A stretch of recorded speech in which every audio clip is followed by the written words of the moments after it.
سيد الأنبياء والمرسلين وعلى آله وأصحابه أجمعين أما بعد فأعوذ بالله من الشيطان الرجيم بسم الله الرحمن الرحيم وأطيعوا الله ورسوله ولا تنازعوا فتفشلوا وتذهب ريحكم واصبروا إن الله مع الصابرين صدق اللہ العظیم. ہر سمت مچلتی کرنوں نے افسون شب غم توڑ دیا. ہر سمت مچلتی کرنوں نے افسون شب غم توڑ دیا. اب جاگ اٹھے ہیں دیوانے دنیا کو جگا کر دم لیں گے. یہ بات آیا ہے دنیا پر ہم پھول بھی ہیں تلوار بھی ہیں. یا بسم جہاں مہکائیں گے یا خون میں نہا کر دم لیں گے. سوچا ہے کفیل اب کچھ بھی ہو ہر حال میں اپنا حق لیں گے. عزت سے دیے تو جی لیں گے یا جام شہادت پی لیں گے. محترم و معزز سامعین کرام، آج کی اس مبارک مجلس میں اور آج کے اس اختتامی اجلاس میں آپ حضرات کے سامنے عالم اسلام کے حالات کو بیان کرنا چاہتا ہوں اور یہ بتانا چاہتا ہوں کہ اس وقت پوری دنیا میں ہم مسلمان کن مسائل کے شکار ہیں اور کن حالات سے دوچار ہیں. مسلمان بچوں پر کیا بیت رہی ہے، مسلمان ماں اور بہنوں کے ساتھ کیا کچھ کیا جا رہا ہے، اور ان حالات میں ہم مسلمانوں کے لیے اور اسلام کی حفاظت کے لیے کیا کچھ کر سکتے ہیں. اور یہ حالات کیوں آئے اور یہ حالات کب آئے اور یہ حالات کیسے آئے اور یہ حالات کب تک آتے رہیں گے، ان تمام باتوں پر ہم سبھی کو غور و فکر کرنا ہے. اللہ رب العزت ہمارے سننے سنانے کو قبول فرمائے. آمین. میرے دوستو، یہ بات ڈھکی چھپی نہیں ہے بلکہ یہ بات روز روشن کی طرح آیا ہے کہ اس وقت مجموعی طور پر مسلمانوں کی ہوا اکھڑ چکی ہے. نہ کہیں ان کا عزت و عظمت ہے نہ کہیں ان کا رعب و دبدبہ ہے. دنیا کا کوئی بھی فرد، دنیا کی کوئی بھی قوم، دنیا کا کوئی بھی گروہ، دنیا کی کوئی بھی حکومت و سلطنت ان سے نہیں ڈرتی ہے اور وہ ہر کسی سے ڈرتے ہیں. آج عالمی سطح پر ان کا مذاق اڑایا جا رہا ہے، ان کو ضعیف و کمزور امت تصور کیا جا رہا ہے. آج دنیا کے ہر خطے میں انہیں ذلیل و رسوا کیا جا رہا ہے. دین و اسلام کی دھجیاں اڑائی جا رہی ہے. اور حد تو یہ ہے کہ مسلمانوں کے محبوب رہبر و رہنما اور کائنات کے سردار جناب محمد رسول اللہ صلی اللہ علیہ وسلم کے ساتھ تمسخر کیا جا رہا ہے، ان کا مذاق اڑایا جا رہا ہے. میرے دوستو، اور قرآن کریم جیسی مقدس کتاب کو قرآن کریم جیسی مقدس کتاب کی برآمدی کی جا رہی ہے، اعلان اس کو جلایا جا رہا ہے.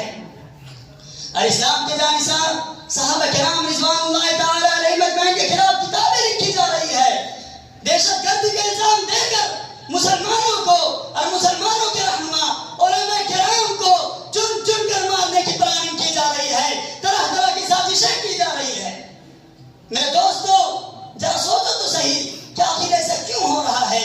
اتنا بڑا انقلاب کیسے آ گیا؟ پوری دنیا سے اسلام اور مسلمانوں کی عزت و عظمت اور رعب و دبدبہ کیوں کر ختم ہو گیا؟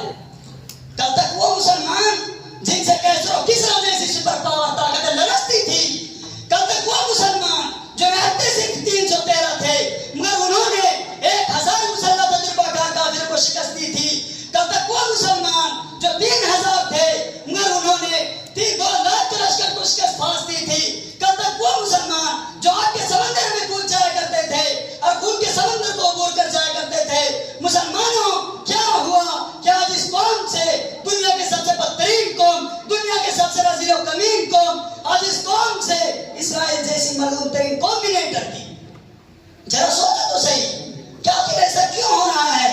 ہم مسلمان ہیں اور وہ آج بھی اسی کفر پر قائم ہے، تو پھر اتنا بڑا انقلاب کیسے آ گیا؟ میں آپ سے پوچھتا ہوں، کیا ہماری کمزوری کی وجہ افراد کی کمی ہے؟ کیا ہماری کمزوری کی وجہ مال و دولت اور سیم و سر کی کمی ہے؟ کیا ہماری کمزوری کی وجہ تربیت یافتہ فوجوں کی قلت ہے؟ کیا ہماری کمزوری کی وجہ اسلحہ گولہ بارود کا فقدان ہے؟ نہیں میرے دوستو، ایسا ہرگز نہیں ہے. اگر افرادی اعتبار سے دیکھا جائے تو مسلمانوں کی تعداد پورے 2 ارب سے کہیں زیادہ ہے، اور اگر وسائل کے اعتبار سے دیکھا جائے تو پیٹرول جیسے سیال اور سونے کے کنویں زیادہ تر مسلمانوں کے قبضے میں ہے، اور اگر مالی اعتبار سے دیکھا جائے تو اقوام عالم میں مسلمان قوم کئی زیادہ مالدار ہے. لیکن ان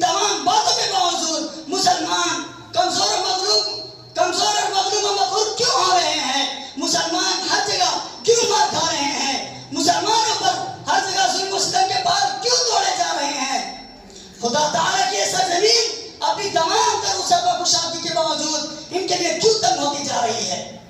میرے دوستو، اگر غور سے دیکھا جائے اور ایک تحقیقی جائزہ لیا جائے تو پتہ چلتا ہے کہ عالمی سطح پر مسلمانوں کی کمزوری اور ذلت و رسوائی کی اصل وجہ جہاں اسلام کی پیروی سے انحراف ہے، وہی اس کا ایک بڑا سبب آپسی اختلاف و انتشار، آپس کی لڑائی جھگڑے، آپسی جنگ و جدل اور اتحاد و اتفاق کا فقدان ہے۔